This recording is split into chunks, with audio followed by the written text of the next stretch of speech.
I didn't know this was down here, to tell you the truth. I got directions to come to work for the lady that owned the shop then, and so that's how I found out about it, and it just suited me perfect. All that was standing on the bank side was just the walls, and I was told there was a tree growing in the middle of the room, and so then when UT redid it all, they did it as an architectural project. Now, it was a butcher shop to begin with, and it had an apartment upstairs, and there was a family that they were the caretakers of all the churches in the neighborhood that lived upstairs, and they had one child, and they were the Alleys. Kelton Alley was the child, and Buey Alley was the Buey and May, and they're all buried in the cemetery by the Masons Lodge.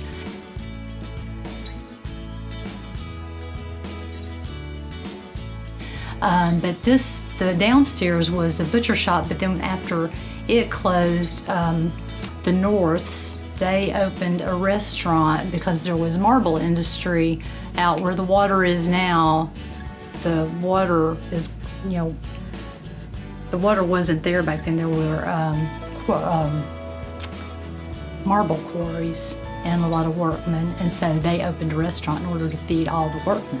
And so this was a restaurant, and then the other side, it was a bank to begin with, and then during the Depression it went under, and so it was a general store for a lot of years. And the North neighbors, they're all very, very friendly. They're the type of neighbors that will, if they see your yard needs mowed, they'll just mow it.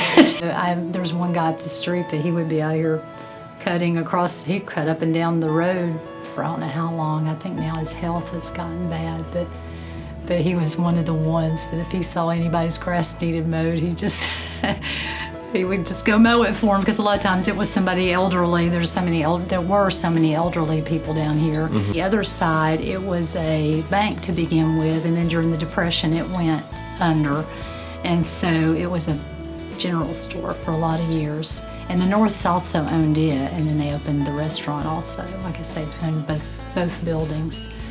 The buildings, after all of that, they were empty for a long time, and the UT professor bought it, and they redid the interior and the exterior as a home. And so now it's just split up more as a residence. The train derailed.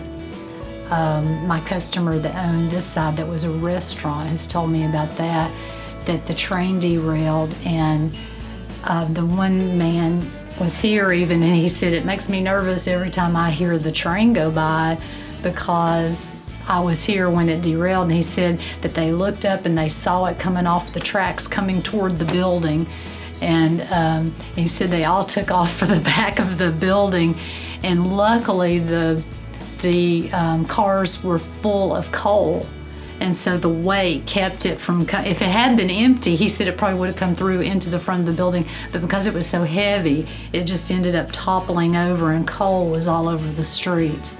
A lot of people will come down here to reminisce, and they'll tell me their stories.